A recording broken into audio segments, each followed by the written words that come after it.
আসসালামু আলাইকুম। আমি সামনের মাসে আইতেছি। আসসালামু আলাইকুম আপা। কিস্তি দেন।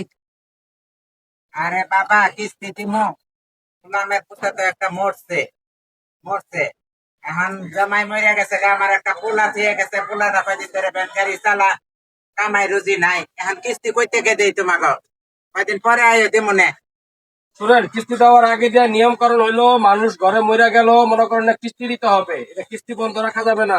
আমাকে বইয়ের উপরে যে লেখা আছে যে মানুষ মারা গেল কিস্তি তোমার দিতে বাধ্য থাকিবে, ঠিক আছে? তো এখন আমরা কিস্তি দিচ্ছি না, আমরা যদি বলেন যে আপনার স্বামী চলে গেছে বা মারা গেছে, এটা তো আইনে বুঝবে না। আর আপনার ছেলে অসুস্থ উপরে গেছে, সেটাও আমাদের এই যে অফিস বুঝবে না। আমাদের অফিস বুঝবে আপনাকে টাকা দিছে, আপনি টাকা পরিশোধ করবেন।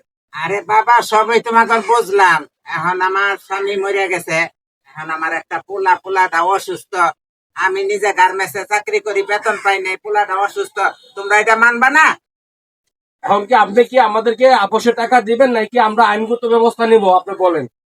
এখন তোমরা যদি এগুলি না মানো, তোমরা যা পারো তা করো গা, আমার পোলা নিয়ে আমি কষ্টে বাঁচতেছি না, এখন তোমরা এইসব কিস্তি লেগে। আপনার পোলা মরে গেল কিস্তি দিতে হইব? না এসব আমি পারবো না। হ্যালো, তোমরা যা পারো করো। হ্যাঁ আমি এই যে কিস্তি সুমতি হলো বলছি, আমার এখানে 2 লক্ষ টাকা লোন দেওয়া আছে, আমাকে কিস্তি দিচ্ছে না। আপনি একটু বিশেষ করে এখানে আসেন, আমাদেরকে একটু হেল্প করেন, একটু আমরা আইনের হেল্প চাচ্ছি। আসেন শাকিল ভাই। আস্তে আস্তে আইনগত লোক আসতেছে, ওনারা কি বলে তারপর আমি চলে যাবো। আসো, কোনার আমার ধরে নিয়ে যায়, আমি ওনাকে, ওনার স্বামী আমার কাছ থেকে 2 লক্ষ টাকা ঋণ নিচ্ছে আমাদের অফিস থেকে।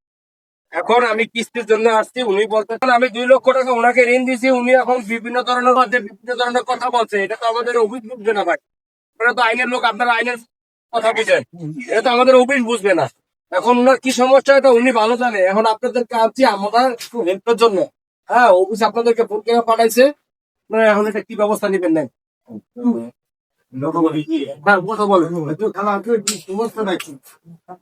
আমার স্বামী মারা যাওয়ার পরে ছেলেটা মনে করেন একটা ভ্যান গাড়ি আসছিল, ভ্যান গাড়িটা কয়দিন ধরে চলে না, চালাইতে পারে না, আর আমিও গার্মেন্টস করি, এখন আমার কাছে টাকা পয়সা না, আমার পোলাটা অসুস্থ, এরা মানতেছে না, কোন তাহলে আমি কি করতে পারি?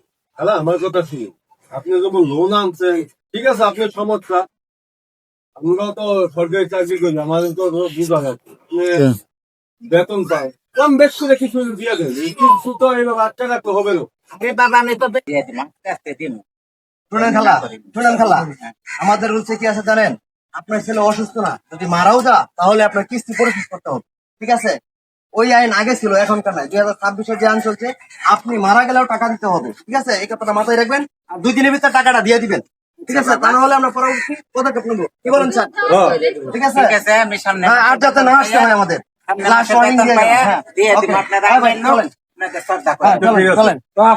আসসালামু আলাইকুম। আমি সামনের মাসে আইতেছি।